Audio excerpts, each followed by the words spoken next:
Assalamualaikum warahmatullahi wabarakatuh. Selamat datang di channel Rudianto. Ini adalah video seri tentang pengenalan dasar-dasar pemrograman menggunakan bahasa C++. Sebelum kita mulai, jangan lupa untuk rekan-rekan subscribe, like, komentar, dan share video ini apabila menurut rekan-rekan bermanfaat. Oke, rekan-rekan, kita mulai saja. Di sini saya sudah mempersiapkan pengenalan tentang dasar-dasar pemrograman C++. Sebagai pendahuluan, ini adalah logo dari bahasa C++. Jadi bahasa C, lalu di sininya ada simbol dua kali plus ya di sini. Jadi disebutnya plus plus atau C++. Bahasa C++ ini adalah bahasa pemrograman yang pertama kali diperkenalkan dan dirilis oleh Jarne Starstrup. Oke, sekali lagi ini adalah profil dari Jarne Starstrup. Oke, ini adalah yang memperkenalkan dan beliau ini namanya Jarne Starstrup. Oke, ini adalah yang pertama kali memperkenalkan bahasa C++. Oke, selanjutnya, apakah sama antara bahasa pemrograman C dengan bahasa C++? Oke, biasanya ada pertanyaan seperti ini. Apakah sama antara bahasa C dengan bahasa C++? Seperti namanya, simbol C++ pada huruf C berarti increment dari C. C++ memiliki fitur yang lebih banyak dibandingkan bahasa C. Jadi sudah jelas bahwa bahasa pemrograman C dengan bahasa pemrograman C++ ini sangatlah berbeda rekan-rekan. Karena di bahasa C++ sendiri pun mempunyai banyak fitur dalam memprogram ya, dalam menggunakan program bahasa C++. Sejarahnya seperti ini rekan-rekan. Dan ini akan selalu saya tampilkan profil dari yang memperkenalkan dan membuat bahasa C++. Ini adalah Bjarne Startup. Pada tahun 1979, seorang ilmuwan komputer asal Denmark bernama Bjarne Startup mulai membuat bahasa pemrograman C++. Jadi pertama kali nih awal membuat bahasa C++ sendiri adalah pada tahun 1979 yang berasal dari Denmark dengan namanya adalah Bjarne Startup. Nah, oke, ini adalah profilnya atau orang yang membuatnya. Dan beliau ini adalah seorang ilmuwan komputer. Oke, selanjutnya sekali lagi saya akan selalu tampilkan profil dari pembuat bahasa C++. Motivasi awalnya sih karena pengalaman beliau saat tesis dulu. Jadi ini adalah motivasi awal beliau membuat pemrograman C++ ini ketika beliau saat menjalankan tesis ya rekan-rekan. Karena pada waktu itu saat mengerjakan tesis beliau ini menggunakan bahasa Simula yang memang sangat membantu pada waktu itu dalam membuat aplikasi skala besar. Akan tetapi, Bjarne ini menemukan bahwa bahasa Simula sendiri sangat lambat.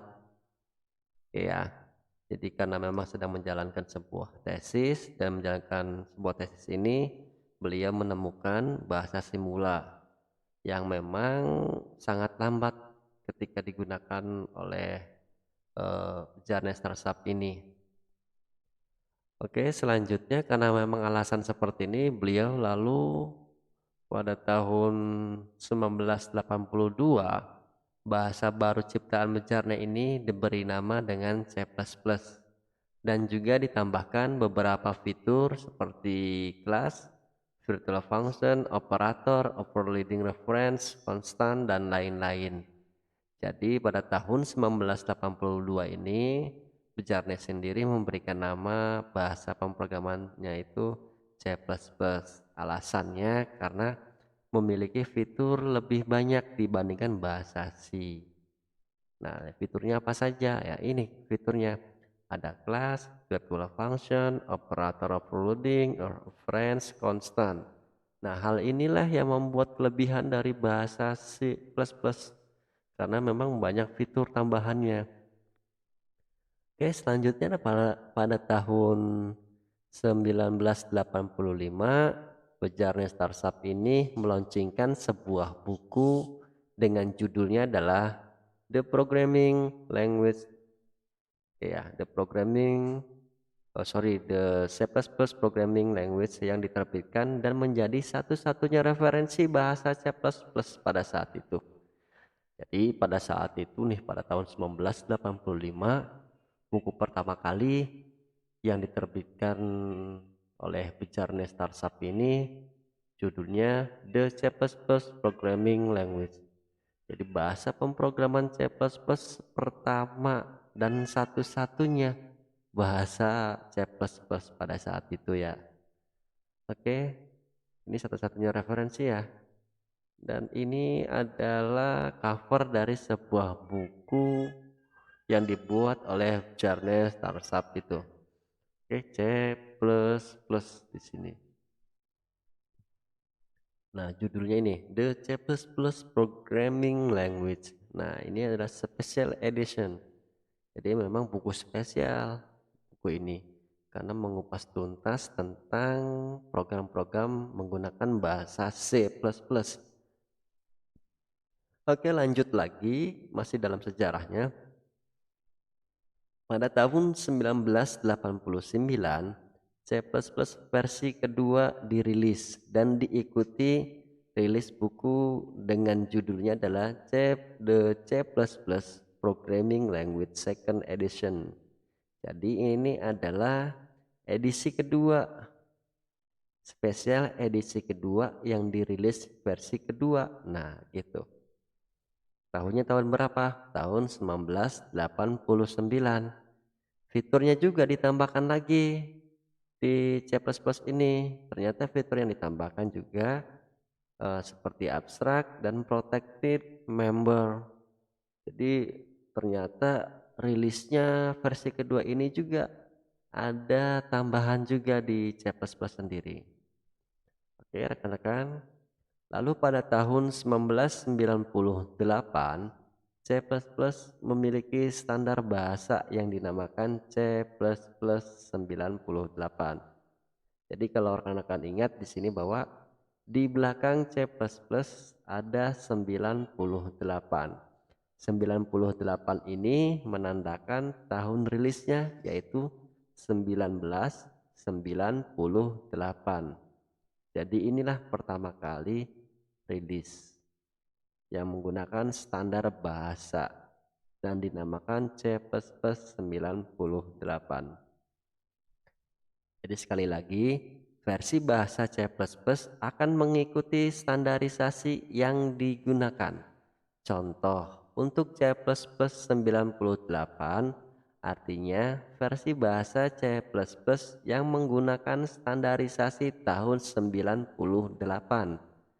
Standarisasi bahasa C++ dilakukan oleh ISO dengan International Organization for Standardization. Oke, ini adalah pertama kali ya rekan-rekannya tahun 1998 ini menggunakan standar ISO. Oke, lanjut lagi. Mengapa sih harus menggunakan standarisasi dalam pemrograman bahasa C++? Biasanya seperti itu pertanyaannya. Bukan kalau standarisasi itu terlalu ribet. Nah, gitu.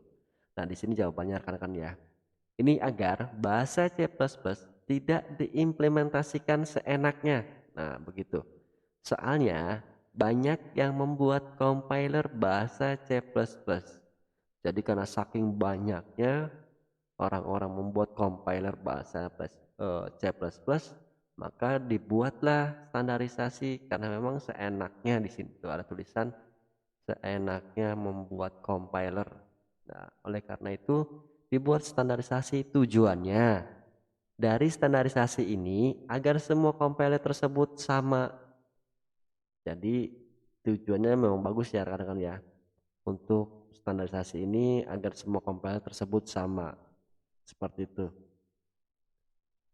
Nah, ini adalah tahun rilis dari bahasa pemrograman C++. Tahun 1998, di sininya C++98, 2003 C++03, 2011, 2014, 2017, 2020 dengan namanya C++2A. Bahwa ini adalah rilis tahun 2020 yang terakhir tadi.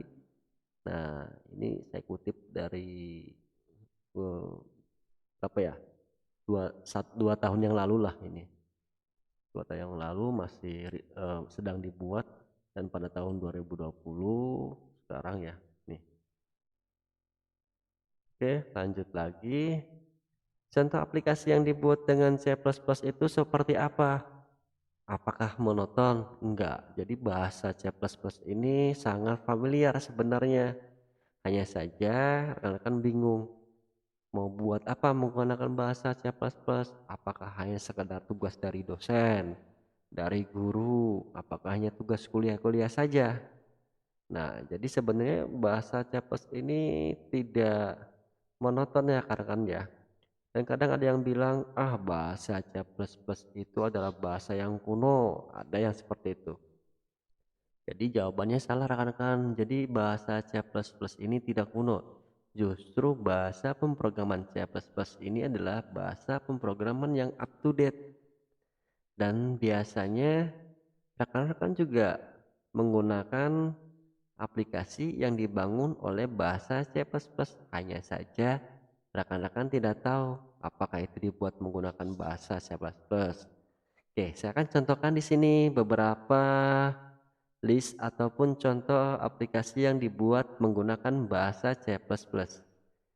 Nah, ini adalah Inkscape sendiri adalah bahasa pemrograman yang digunakan bahasa pemrograman yang dibuat menggunakan bahasa C++. Oke, jadi sangat halus ya rekan-rekan ya. Nah, untuk desain seperti ini. Jadi Inkscape ini adalah bahasa C++ dalam membangun aplikasinya. Oke, nanti rekan-rekan coba saja install aplikasi Inkscape ini ya rekan-rekan ya. Kalau ingin tahu seperti itu. Atau mungkin ingin tahu lagi aplikasi yang dibuat menggunakan bahasa C++. Sebenarnya sudah sering digunakan oleh rekan-rekan aplikasi yang dibuat atau dibangun menggunakan C++. Hanya saja tidak tahu ya. Oke, saya akan berikan rilisnya seperti ini. Listnya ada Winamp, Media Player. Kalau rekan-rekan lihat list di sini pasti akan kaget, "Hah? Ternyata ini bahasa yang dibuat menggunakan C++. Wow, ternyata keren juga ya." Seperti itu. Hanya saja kan rekan-rekan tidak tahu bahwa aplikasi yang ditampilkan di sini adalah aplikasi yang dibuat ataupun dibangun menggunakan bahasa C++. Ternyata keren bahasa C++. Oke, saya akan belajar bahasa C++. Nah, biasanya seperti itu. Jadi nggak harus ketika dosen memberikan tugas, rekan-rekan langsung membuat. Setelah selesai, baru deh meninggalkan program tersebut. Biasanya sih seperti itu, tugas kuliah. Kalau tidak ada tugas kuliah, nggak akan diinstal di aplikasinya. Oke rekan-rekan, jadi ini adalah beberapa list yang memang dibuat menggunakan bahasa pemrograman C++. Nah, Winamp sendiri adalah pada saat itu sangat booming ya rekan-rekan ya. Banyak orang-orang yang menginstal Winamp Media Player karena ada fitur-fitur yang bagus di Winamp itu. Itu pada saat itu masih booming. Nggak tahu kalau saat ini apakah masih ada yang pakai atau enggak. Lalu di sini juga ada MySQL Server. Ternyata ini kita buat menggunakan C++. Mozilla Firefox, Thunderbird, Google Chrome. Wah, ternyata Google Chrome juga dibuat dengan bahasa C++ tuh kan. Ternyata kompleks juga bahasa C++. Itu yang tadi dikatakan bahwa C++ itu selalu up to date dan bukan kuno, tapi sangat keren bahasa C++ itu rekan-rekan. Oke rekan-rekan, kita akan coba nanti praktekkan cara belajar C++ ya. Tentunya nanti di video selanjutnya. Oke. Apa selanjutnya? Kita sudah mengenal bahasa C++ serta mengetahui sejarah dan asal-usul dari C++ sendiri. Nah, sampai asal-usulnya kita tadi sedikit kupas. Sejarahnya tadi sudah kita kupas. Lalu apa lagi nih? Selanjutnya adalah intinya begini rekan-rekan. Bahasa C++ adalah bahasa peningkatan dari bahasa C atau bahasa C ya. Dan bisa dipakai untuk membuat berbagai macam program ataupun aplikasi. Lalu apalagi nih? Selanjutnya kita akan mulai belajar bahasa pemrograman C++ pada pertemuan selanjutnya. Nah, jadi nanti pertemuan selanjutnya ketika video ini sudah dirilis, maka nanti saya akan buat lagi video tentang eh, cara menggunakan bahasa C. Oke, tapi sebelumnya rekan-rekan juga harus punya alat tempurnya. Pertama, kopi. Oh, sorry, bukan kopi. Bagi yang kopi boleh kopi lah. Jadi harus ada laptop, lalu koneksi internet, terutama laptopnya nyala ya. Internet juga harus nyala, minimal seperti itu. Dan yang pasti harus ada laptop. Dan softwarenya apa saja sih yang dibutuhkan rekan-rekan? Gampang softwarenya. Yang pertama, nanti rekan-rekan coba download Sublime Text, lalu apa namanya, Notepad++, lalu Visual Studio, atau kita juga bisa menggunakan CodeBlock. Nah, itu bisa digunakan rekan-rekan tools atau software itu untuk membuat aplikasi menggunakan bahasa C++. Jadi nanti saya akan bahas dan memperkenalkan satu persatu cara install aplikasi yang tadi disebutkan. Lalu bagaimana cara operasinya? Nanti kita akan ketemu di video selanjutnya. Dan bagi rekan-rekan yang sudah menonton ini, apabila ada komentar ataupun kritik disilahkan. Mau memberikan jempol ke atas ataupun jempol ke bawah juga dipersilahkan. Dan semoga rekan-rekan juga memberikan semangat kepada saya agar nanti saya bisa termotivasi dalam membuat dan merilis video belajar lagi seperti itu rekan-rekan. Jadi jangan lupa untuk subscribe, like, komentar, dan share video ini apabila menurut rekan-rekan bermanfaat. Oke rekan-rekan, terima kasih. Assalamualaikum warahmatullahi wabarakatuh.